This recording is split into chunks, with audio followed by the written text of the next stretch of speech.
Welcome to this video, breaking open the dignity of the human person. A lot of pop psychologists talk about today of finding yourself. To find myself, I need to actually understand my emotions and motivations, accept myself for who I am, and live up to my future potential and all those other things. Do you see a theme from what I've just said?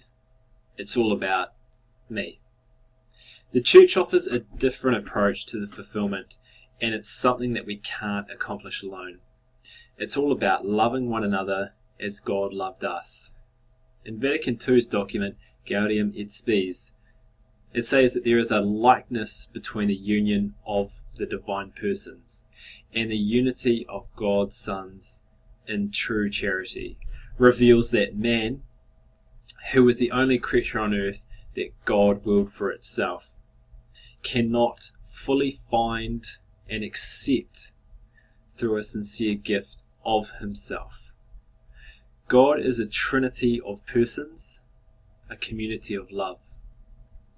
Since we are created in his image and likeness, we cannot find fulfillment without learning to give ourselves and our love to others. Based on this, we're going to share with a partner our thoughts and reflections on these two questions. Our first question is, do you think that understanding our identity as children of God is an important step to loving others? Why or why not? And secondly, does being in a community lead us closer to ourselves? What does it mean to be closer to yourself? Let's break open, what does the Bible say in a Catholic tradition about the dignity of the human person? So there's three pieces of scripture that we have. My first bit of scripture is from John, and the question that I'm going to ask you is, what makes us children of God from that piece of scripture? Secondly, from Corinthians, what does it teach us about how we should treat others and ourselves? And finally, from Corinthians, what do you think St. Paul is saying about freedom?